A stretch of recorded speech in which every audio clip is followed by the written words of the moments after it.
नौजवान नारी घर वारनि सां नाराज़ थी सफ़र करे रही हुई तो कुछ ओबाश नौजवाननि खेसि मोरो वेझो घेरे वरितो, जंहिंखे पुलिस बचाए वरितो। इन हवाले सां मोरो पुलिस पंहिंजे मौक़िफ़ में चयो त रात सर 11 बजे असां गश्त में हुआसीं त असांखे मखवी तरह सां इतला मिलियो ऐं पंहिंजो वड़ाइच कोच वारनि जो आहे हिते पंप बि आहे ऐं होटल बि आहे।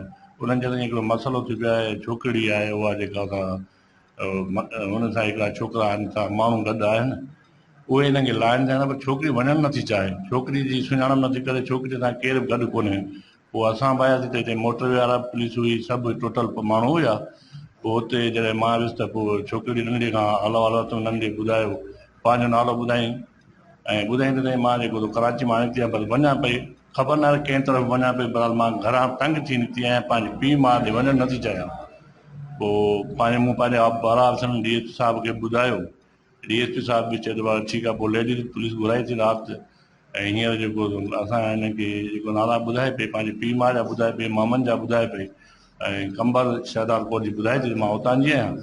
पीउ माउ ॾे न वेंदुसि, बाक़ी पंहिंजे मामा ॾे वेंदुसि। असां उन में कॉन्टेक्ट में लॻा पिया हूंदा, उन्हनि जा नंबर कोन था मिलनि। पोइ हींअर कोर्ट जे थ्रू सेफ हाउस में फ़िलहाल रखनि था। असां कोशिशि कयूं था त इन जा मालिक जे जल्द में जल्द मिली वञनि त असां सुठे नमूने हुनखे मालिकनि जे हवाले कनि। बहितर आहे, नंढड़ी न्याणी आहे, ख़बर न आहे त छाजे करे निकिती आहे, उहा ख़ुदा खे ख़बर आहे। बाक़ी पंहिंजो तफ़सील टोटल ॿुधायो आहे। नारी जो चवणु आहे त खेसि कंहिं बि अगवा नाहे कयो, न वरगलायो आहे, पर हू घर खां बेज़ार थी निकिती आहे। रेहाना कासम कोट को गोट बस वञण जो काथे न हो इरादो, बस खुदकशी करण पई वञा। बस बेज़ार आहे जिंदगी को, घर को। रेहाना चांडिया पिरोई गोट लाड़काना।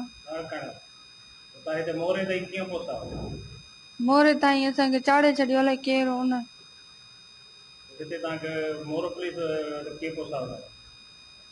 मोरे पुलिस वटि बस ड्राइवर पुॼायो, बस में तबियत ख़राब थी वई। घरों निकिरण जी का वजह कोन्हे, न ही कंहिंजे कढ वियाऊं, न ही वरी कंहिं खयो आहे असांखे। बस परेशान थी वियमि, बस मां चयो घर को बस मूंखे माउ पीउ सां रहणो न आहे, मां खफ़ा आहियां माउ पीउ खां। मामनि ॾे कंबर साईं हुसैन शाह जे पाड़े में ब्रोई माला। फैज़ मोहम्मद, दादन अहमद नवाज, पीउ जो गुलाम कादिर। मिस्त्री ने ठेकेदार ने हिननि जा कम जा। पुलिस पारां नारी खे मोरो जी अदालत में पेश कयो वेंदो। हुन संदसि बयान रिकॉर्ड करण बाद खेसि संदसि मर्ज़ी मुताबिक़ हवालगी कई वेंदी। अली अकबर कलोड़ो, काश न्यूज़, मोरो।